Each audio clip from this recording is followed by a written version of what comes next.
Abra em Lucas 3. Vamos partir do verso 1.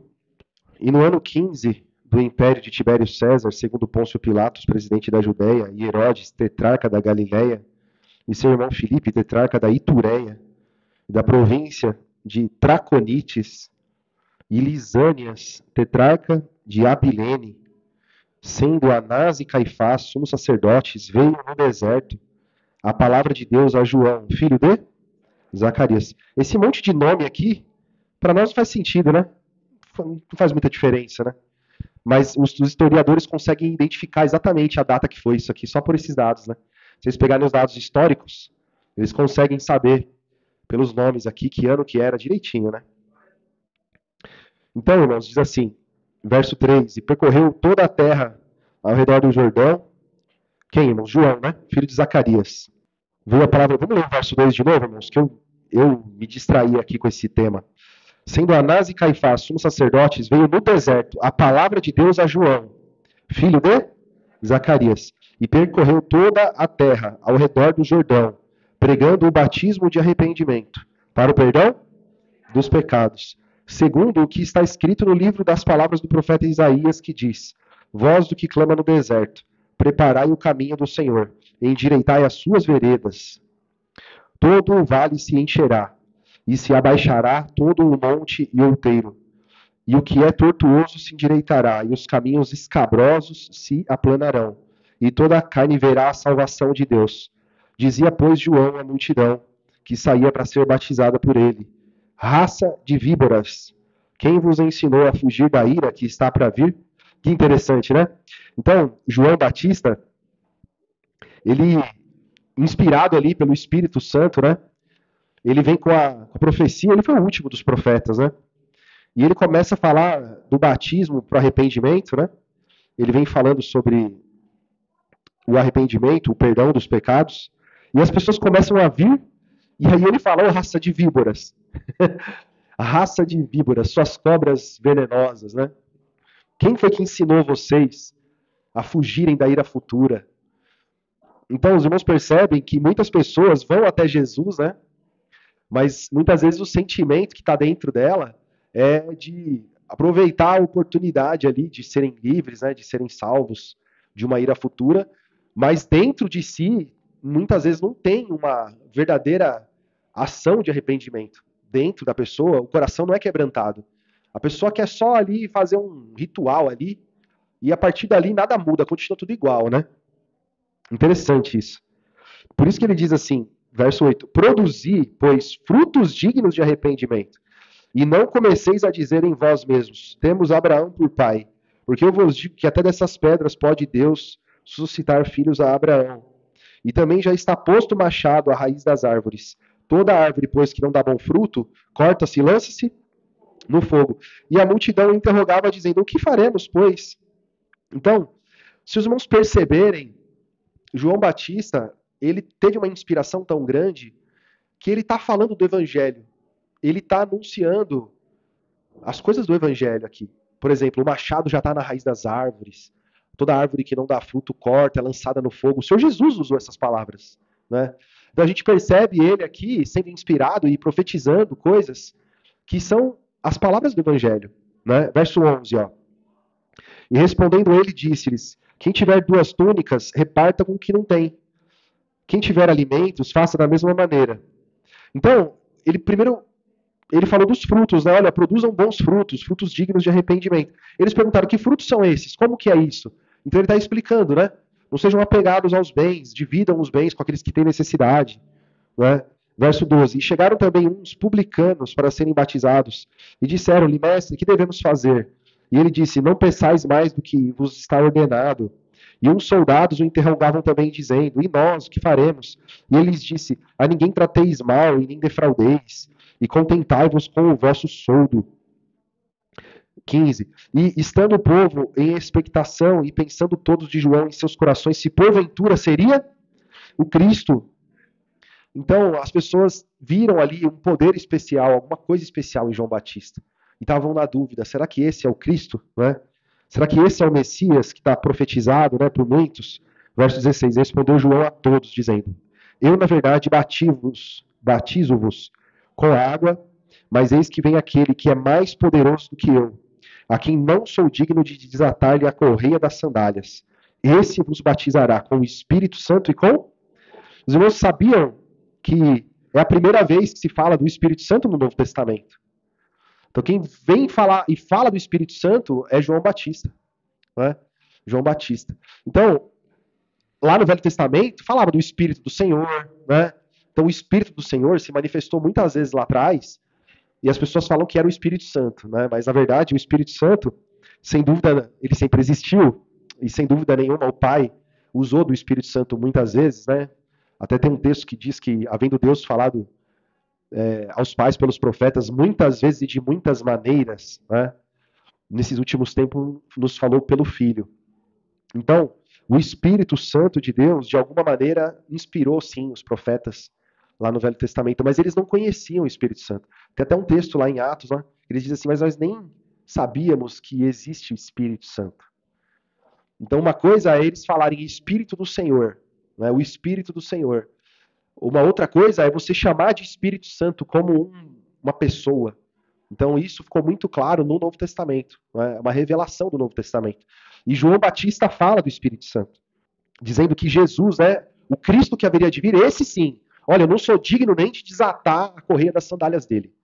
Então vocês acham que sou eu? Não, eu não sou nem digno de desatar a correia das suas sandálias. Glória a Jesus. Ele tem a pá na sua mão e limpará a sua eira e ajuntará o trigo no seu celeiro, mas queimará a palha com o fogo que nunca se apaga. Assim também, admoestando muitas outras coisas, anunciava ao povo o quê? O Evangelho, está escrito aqui na minha Bíblia. O Evangelho ao povo. Então era uma novidade, né? O que ele estava... Boas novidades, né? Ele estava anunciando aqui. O que ele sabia do Evangelho? Irmãos, ele estava sendo inspirado. Ele estava sendo usado por Deus com inspiração. Ele não sabia explicar, mas ele estava pregando, né? Glória a Jesus. Em Mateus, capítulo 3 também, verso 13. Algumas palavras, irmãos, elas não são traduzidas, né? Batismo é uma delas, né? Então, a palavra batismo, muitas vezes a gente entende que é aquele ato de você levar a pessoa e mergulhar a pessoa na água em nome de Jesus, não é? Tem o batismo católico, né? Que eles levam lá numa bacia, assim, numa banheira, num lugar, e o padre joga água na cabeça da criança e tal. Ou mergulha a cabeça da criança na água. E batismo tem um significado, né? Que é introduzir, não é? Colocar, né? Introduzir, mergulhar, inserir em, não é? Batizar. E o Senhor Jesus foi batizado, no verso 13, irmãos. Vamos ler aqui, ó. Então veio Jesus da Galiléia ter com João, junto do Jordão, para ser batizado por ele. Mas João opunha-se-lhe, dizendo: Eu careço de ser batizado por ti, e vens tu a mim? Por quê, irmãos? Porque o batismo de João é um batismo de arrependimento para perdão de pecados. E o Senhor Jesus não tem pecado. O Senhor Jesus, ele não tem arrependimento, não é? Mas o que o Senhor Jesus diz? Jesus, porém, respondendo, disse-lhe: Deixa por agora, porque assim nos convém cumprir toda a justiça. Então ele o permitiu. E sendo Jesus batizado, subiu logo da água. E eis que se lhe abriram os céus. E viu o Espírito de Deus descendo como pomba e vindo sobre ele. E eis que uma voz dos céus dizia: Este é o meu filho amado, em quem me comprazo. Interessante, né? Então os irmãos percebem que apareceu ali, teve ali uma visão mostrando algo especial, que o Senhor Jesus, ele recebe o Espírito Santo, né? Ele recebe o Espírito Santo ali, na figura de um pássaro, né? Parecia um pássaro ali que repousou sobre ele, e uma voz testificando, dando confirmação: é esse o meu filho, em quem me comprazo. Então, nesse momento aqui, o Senhor Jesus é batizado no batismo de João Batista. Mas acontece algo importante, né? O Espírito Santo desce ali. É uma forma de todos observarem que aquele era o Cristo, que aquele era o Filho de Deus. Glória a Jesus. E em Isaías, irmãos, então a profecia que a gente pegou ali um texto de uma profecia em Lucas, que está em Isaías 11. Da mesma forma, né, irmãos? Isaías também Se a gente observa o Velho Testamento, a gente percebe os profetas profetizando muita coisa dos anjos, profetizando muita coisa para o tempo deles, para as coisas que estavam acontecendo ali naquele tempo, e do nada vinha uma profecia que apontava para Cristo, né? Fora do contexto ali da conversa, fora muitas vezes daquilo que ele estava falando ali, vinha uma profecia. Por isso que no Novo Testamento a gente vê Pedro falando, né, que era como uma pequena luz que ilumina num lugar escuro, né? Glória a Jesus. Então, havia sim profecias que apontavam para Jesus como pequena luz, né? Uma chama que acendia ali no Velho Testamento de luz que apontava para Jesus Cristo. E o livro de Isaías é um livro que tem muita profecia, né? Eles chamam de o profeta messiânico, porque é um profeta que profetizou muito de Jesus, né? Vamos ler verso 2 em diante. Diz assim, ó. Perdão, verso 1, irmãos, verso 1. Capítulo 11 de Isaías, verso 1. Porque brotará um rebento do tronco de Jessé, e das suas raízes um renovo frutificará. E repousará sobre ele o Espírito do Senhor, o Espírito de sabedoria e de entendimento, o Espírito de conselho e de fortaleza, o Espírito de conhecimento e de temor do Senhor. E deleitar-se-á no temor do Senhor, e não o julgará segundo a vista dos seus olhos, e nem repreenderá segundo o ouvir dos seus ouvidos, mas julgará com a justiça aos pobres, e repreenderá com equidade aos mansos da terra, e ferirá a terra com a vara da sua boca, e com o sopro dos seus lábios matará o ímpio, e a justiça será o cinto dos seus lombos, e a fidelidade do cinto de suas entranhas. E olha que interessante. Então, veja, os irmãos podem observar, né, que muitas vezes a interpretação do profeta é muitas vezes segundo o conhecimento dele, né? Então ele fala, por exemplo, da vara da sua boca, né? Então é o poder da palavra que sairia da boca, né? Então a gente vê de uma forma assim um pouco obscura aquilo que é ensinado no Novo Testamento, né? Que o Espírito Santo, né? Aqui fala o Espírito do Senhor, que o Espírito Santo nos faz lembrar de tudo, que o Senhor Jesus, ele fala uma palavra que não é dele, mas é do Pai, né? A palavra diz que o Espírito Santo nos faria lembrar de tudo que Jesus ensinou. E você percebe na pregação aqui, né, na profecia, ele já falando até do fim dos tempos, né? Da justiça para os mansos e da morte dos ímpios, né? Isso aqui está falando do dia da volta já de Cristo. E olha que interessante isso aqui, irmãos. A partir do verso 6. E morará o lobo com o cordeiro, e o leopardo com o cabrito se deitará, e o bezerro e o filho do leão e o animal cevado andarão juntos, e um menino pequeno os guiará. A vaca e a ursa pastarão juntas, seus filhos se deitarão juntos, e o leão comerá palha como o boi. E brincará a criança de peito sobre a toca da áspide, e, e a desmamada colocará a sua mão na cova do basilisco. Não se fará mal nem dano algum em todo o meu santo monte, porque a terra se encherá do conhecimento do Senhor, como as águas que cobrem. E aí, irmãos, algumas religiões, né, como falar abertamente que os testemunhos de Jeová, eles pegam esse texto aqui para dizer que a terra vai ser renovada, que aí os animais vão viver em paz, em comunhão. E na verdade, irmãos, isso aqui tudo é uma revelação. O profeta ele enxerga essas coisas e ele vai falando as coisas que ele está vendo, né? E na verdade, irmãos, o que acontece com todo aquele que conhece Jesus, né? A natureza dele fica para trás, ele se torna uma nova natureza, uma natureza mansa, uma natureza de paz, de comunhão. Então aqui eu vejo esses animais ferozes junto com os animais mansos, né, vivendo em paz, como ele disse aqui, que é todo aquele que crê em Jesus. Somos nós, né? Entre nós haviam pessoas também, como João Batista disse, né, raça de víboras, pessoas que eram como víboras, pessoas perversas, pessoas cheias de maldade, convivendo em paz, depois de ter um contato com Jesus, depois de conhecer o verdadeiro Deus, né? Então a profecia está dizendo aqui, né, que nasceria eles chamam um rebento, né, do tronco de Jessé. O que significa isso, né? Da descendência de Jessé. Então a descendência de Jessé, a descendência de Davi, querendo dizer o quê? Que o Messias viria da família, na sequência, né, da família de Davi, né? Davi é especial por causa disso? Tem algum mérito para Davi, para Jessé, por causa disso? Não. É só uma forma de ajudar as pessoas a identificar quem é o Messias. Então, assim foi muito mais fácil entender. Então, veja, quando chega lá na profecia de João Batista, que ele começa a citar, aí eles começaram a lembrar, eles começaram a lembrar de tudo que eles conheciam das escrituras do Velho Testamento, que era o que tinha na época. Não é? Então, quando o Senhor Jesus começa a pregar o evangelho, quando o Senhor Jesus começa a falar a palavra, e as pessoas começam a ver os sinais, eles entendem, esse é o Filho de Deus. Aqueles que creram, né? Foram poucos que creram. Glória a Jesus. Então, nós vamos lá para Atos, capítulo 2. Pois é, então, o ímpio foi morto pela vara, né, irmão? Olha que coisa. Então você vê que são figuras, né? A morte. Então, eu já vi já pessoas querendo levar a matança para Jesus, dizendo que Jesus mata.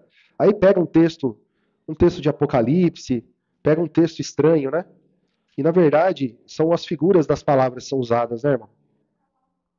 Capítulo 2, vamos ler 29, irmãos, em diante. Então aqui, como nós louvamos hoje, né? Teve a descida do Espírito Santo em Pentecostes,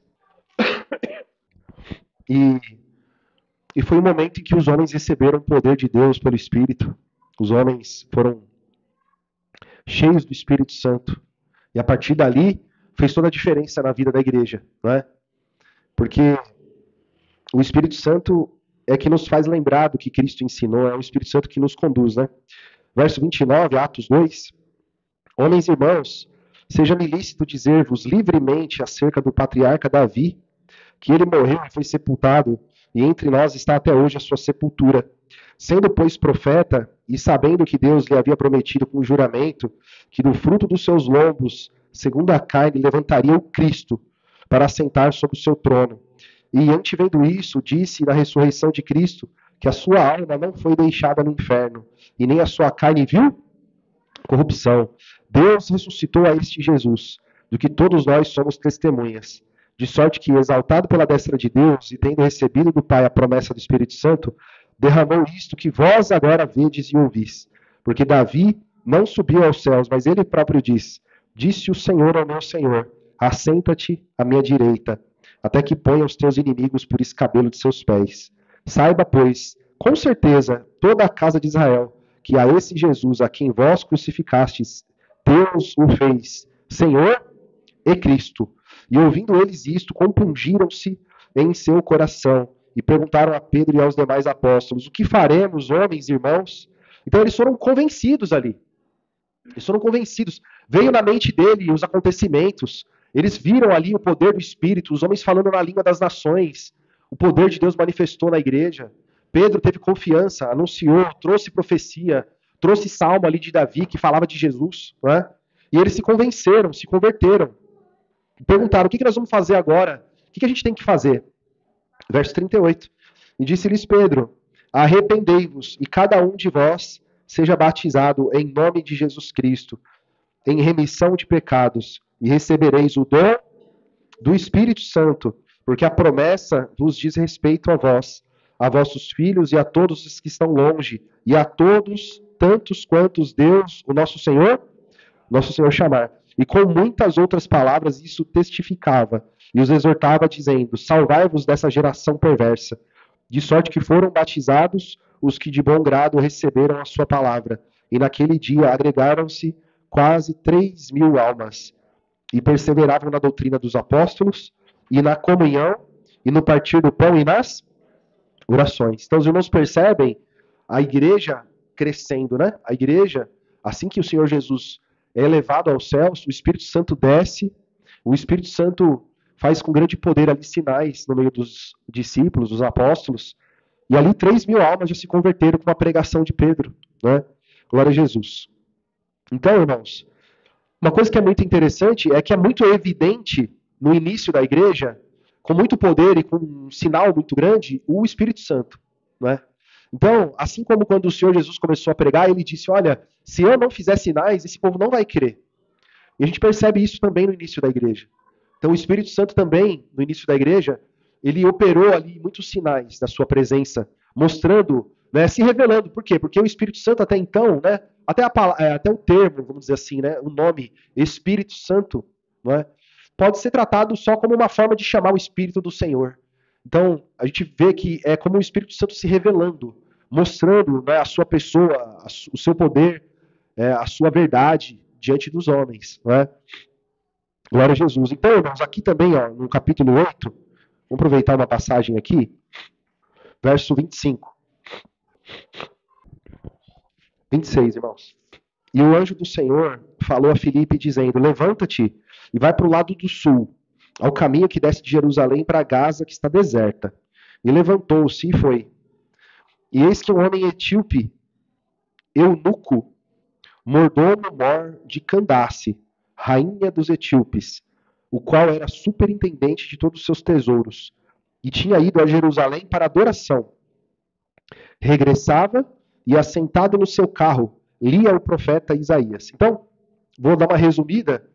Filipe ouviu uma voz: olha, vai para esse lugar, lá no deserto, vai para lá. Ele foi. Quando ele chegou lá, ele encontrou um homem, não é? Ele estava num carro, né? Devia ter ali um cocheiro, devia ter ali um animal puxando o carro. Ele era eunuco, castrado, né? Era um homem castrado, etíope, da Etiópia. Ele era mordomo-mor, ou seja, ele era um homem importante, como se fosse um, um empregado de mais alto calão, mais alto poder ali dessa rainha. Só que ele foi para Jerusalém para adoração. Então, esse homem era convertido ao judaísmo. Esse homem foi para lá não por causa de Jesus. Mas o que aconteceu com esse homem? Não é? É o que acontece com todo aquele que tem uma terra boa, não é? Então esse homem estava preparado para receber o evangelho. Então era da vontade de Deus que esse homem levasse a fé do evangelho para a Etiópia, sem dúvida, não é? Então Filipe foi e encontrou com ele estava lendo o livro do profeta Isaías. Verso 29. E disse o Espírito a Filipe: chega-te e ajunta-te a esse carro. E correndo Filipe ouviu que lia o profeta Isaías e disse: entende tu o que lês? E ele disse: como poderei entender se alguém não me ensinar? E rogou-lhe a Filipe que subisse com ele e se assentasse. E o lugar da escritura que lia era este: foi levado como a ovelha para o matadouro, e como está mudo o cordeiro diante do que o tosquia, assim não abriu sua boca. Na sua humilhação foi tirado o seu julgamento. E quem contará a sua geração? Porque a sua vida é tirada da terra. E respondendo o eunuco a Filipe, disse: rogo-te, de quem diz isso o profeta? De si mesmo ou de algum outro? Olha que interessante, irmãos. Então veja, ele estava lendo justamente uma profecia de Isaías falando da morte de Jesus. Né?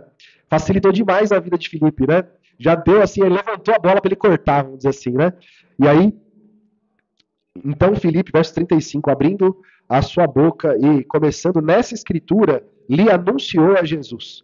E indo eles caminhando, chegaram a uma certa água, e disse o eunuco: eis aqui a água, que me impede que eu seja batizado? E disse Filipe: é lícito, se crês de todo coração. E respondendo ele, disse: creio que Jesus Cristo é o Filho de Deus. E mandou parar o carro, e desceram ambos a água, tanto Filipe como o eunuco, e o batizou. E quando saíram da água, o Espírito do Senhor arrebatou a Filipe, e não ouviu mais o eunuco. E jubiloso continuou seu caminho. E Filipe achou em Azoto, e indo passando anunciava o evangelho em todas as cidades, até que chegou a Cesareia. Então, os irmãos percebem que essa caminhada deles não foi uma conversinha de Itapevi até a Barra Funda, não, né? Porque ele com certeza ele passou um tempo ali anunciando a palavra de Jesus, falando, né, das obras e do poder que Deus operou na vida dele, os milagres, os mandamentos. Tanto que ele viu a água e falou assim: opa, você falou do batismo? Eu já criei em Jesus. Olha a água aí. Tem alguma coisa a mais que eu preciso saber? Tem mais alguma coisa que eu preciso fazer? Ou eu já posso ser batizado? Não, se você crê, é lícito. Né? Eu creio que Jesus é o Filho de Deus. Então, glória a Jesus. Os irmãos percebem, né? Então, ainda que esse homem aqui tinha uma religião, fazia o esforço dele, vamos no capítulo 10, fazia aquilo que ele achava certo, poderia até ser um homem muito honesto, que havia, de repente, nele um coração para dividir os bens, para ajudar os pobres. Ele precisava conhecer o Salvador. Não só conhecer, mas ele precisava também ser batizado. Né? ele precisava descer as águas. Capítulo 10, vamos pular aqui para o verso 34, irmãos. Então, irmãos, esse texto que nós lemos esses dias, né? Vamos ler o mesmo texto. Cornélio, né, irmãos, ele teve uma visão que mandava ele chamar um homem chamado Pedro. Pedro teve uma visão também que enviava ele também, né, que mostrava para ele algumas coisas que ele precisava saber. Né? E aqui é o desenrolar dessa história. Eles contam um para o outro o que eles viram, né? E aí Pedro, então ele entende, né, o que aconteceu ali, e ele vai dizer no verso 34, irmãos. E abrindo Pedro a boca, disse: reconheço por verdade que Deus não faz acepção de pessoas, mas que lhe é agradável aquele em qualquer nação que o teme e faz o que é justo. A palavra que ele enviou aos filhos de Israel, anunciando a paz por Jesus Cristo. Esse é o Senhor de todos. Esta palavra, vós bem sabeis, veio por toda a Judéia, começando pela Galiléia, e depois do batismo que João pregou. Como Deus ungiu a Jesus de Nazaré com o Espírito Santo e com poder, o qual andou fazendo bem e curando todos os oprimidos do diabo, porque Deus era com ele. E nós somos testemunhas de todas as coisas que fez, tanto na terra da Judéia como em Jerusalém, ao qual mataram, pendurando-o no madeiro. A este ressuscitou Deus ao terceiro dia e fez que se manifestasse, não a todo o povo, mas às testemunhas que Deus antes ordenara. A nós, que comemos e bebemos juntamente com ele, depois que ressuscitou dentre... Tá vendo? Isso aqui é uma informação importante, né? Então, quando o Senhor Jesus ressuscita, quem que vê Jesus ressurreto? São os que creram nele. Então, a visão, a comunhão com Jesus, o comer e beber em comunhão com Jesus depois da sua ressurreição, foi para aqueles que creram. Né? Foi para aqueles que creram. Por isso que muitos, mesmo depois da ressurreição de Cristo, permaneceram sem crer. Né? Eles não viram, né? Eles não souberam. Verso 42. E nos mandou pregar ao povo e testificar que ele é o que por Deus foi constituído juiz dos vivos e dos mortos. A este dão testemunho todos os profetas, de que todos os que nele creem receberão o perdão dos pecados pelo seu nome. Glória a Jesus. Verso 44. E dizendo Pedro ainda essas palavras, caiu o Espírito Santo sobre todos os que ouviam a palavra. E os fiéis que eram da circuncisão, todos quantos tinham vindo com Pedro, maravilharam-se de que o dom do Espírito Santo se derramasse também sobre os gentios, porque os ouviam falar em línguas e magnificar a Deus. E respondeu então Pedro: pode alguém porventura recusar a água para que não sejam batizados estes que também receberam, como nós, o Espírito Santo? E mandou que fossem batizados em nome do Senhor. Então rogaram-lhes que ficasse com eles por alguns dias. Então os irmãos percebem que da mesma forma, nesse momento aqui, irmãos, da mesma forma, o Espírito Santo também se manifestou ali, trazendo um convencimento para o povo judeu. Então o povo judeu, que foi junto com Pedro ali, e Pedro também, né? Pedro também estava embaraçado. Pedro, ainda no seu entendimento, precisou ver uma visão de répteis, de animais que, segundo o judaísmo, eram animais imundos, que não podia comer. E aí, na visão que ele teve, dizia para ele, mata e come. E ele disse assim, não, Senhor, nunca pus nada imundo na boca. E aí a palavra vem e diz para ele, não tornes imundo aquilo que Deus purificou. Então Pedro ali teve o seu entendimento purificado, teve o seu entendimento lavado. Né? Ou seja, olha, agora eu entendi, Deus não faz acepção de pessoa. Não existe diferença. O que importa é alguém que tenha o coração preparado. O que importa é alguém que crê na sua palavra. Né? Com outras palavras ele disse isso. E aqui, o que foi uma outra evidência para eles? Para que todos eles também fossem convencidos que estavam com Pedro. Eles falando em línguas. Ali foi uma evidência para eles. Então os homens ali, que eram gentios, junto de Cornélio, também começaram ali a receber o Espírito Santo. E para eles, aquilo foi uma coisa incrível. Nossa, então quer dizer que eles também. Então aí Pedro falou, tá vendo, eu não posso negar. Eu não posso. Não é? Eles creram, então sejam batizados em nome do Senhor. Eles foram, né? Então assim, irmão, nós vemos com o poder de Deus o cumprimento do mandamento de Jesus. Né? Nós lemos também outro dia, em Mateus 28, 18, o Senhor Jesus dizendo isso, né? Que nós deveríamos ir por todo mundo, pregar o Evangelho, batizando-os em nome do Pai, do Filho e do Espírito Santo. E aqui eles batizaram em nome de Jesus, em nome do Senhor, né? Porque o Pai, o Filho e o Espírito Santo são um, né? Glória a Jesus. Então, meus irmãos queridos, nós temos mais alguns exemplos aqui, eu vou pular. Né? Tem um exemplo de Apolo, está lá no capítulo 18. Né? Apolo, ele era poderoso nas palavras, ele conhecia muito as escrituras, mas ele não conhecia o evangelho como deveria. Ele era batizado no batismo de João só. Né? Um batismo antes de Cristo. E aí, Priscila e Áquila pregaram o evangelho para ele ali, deram a direção para ele. E na sequência, no capítulo 19 também, mais um povo ali, nem sabia do Espírito Santo, né? Era também só batizado no batismo de João, receberam o Espírito Santo também como uma evidência e foram batizados. Não é? Então, vamos finalizar em Efésios 1, verso 11, irmãos. Então, eu já vi algumas pessoas interpretando o batismo como algo desnecessário. Não é? Então, por exemplo, se pega a passagem do ladrão da cruz, fala assim, o ladrão foi para o paraíso sem ser batizado. Não é? São entendimentos, né, irmãos, que, na verdade, trazem a separação daquilo que o Senhor Jesus ensinou. O Senhor Jesus, antes de partir, ele deixou, né, tão claro, né, ide por todo mundo, pregue o evangelho, batizando-os em nome do Pai, do Filho e do Espírito Santo. Esse texto aqui, por exemplo, verso 11, né, nós vamos ver aqui que aquele que crê em Jesus pela palavra do evangelho, ele é selado com o Espírito Santo. Né? Vamos ler aqui, ó.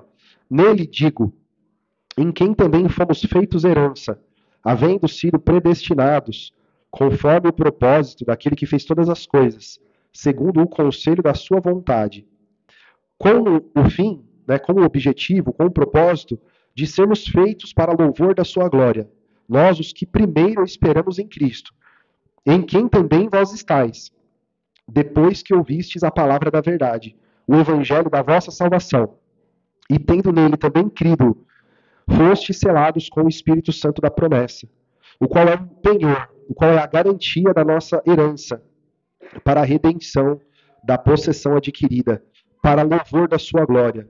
Por isso, ouvindo eu também a fé que entre vós há no Senhor Jesus e no vosso amor para com todos os santos, não cesso de dar graças a Deus por vós, lembrando-me de vós nas minhas orações. Então, irmãos, aqui não está falando de batismo, né? Então a pessoa fala assim, tá vendo, ó?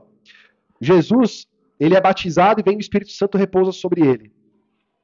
Pega a passagem tal, tem lá, eles falam em línguas, eles recebem o Espírito Santo e são batizados. Aqui, ó, já não tem batismo, né? Então eu já vi gente argumentando desse jeito.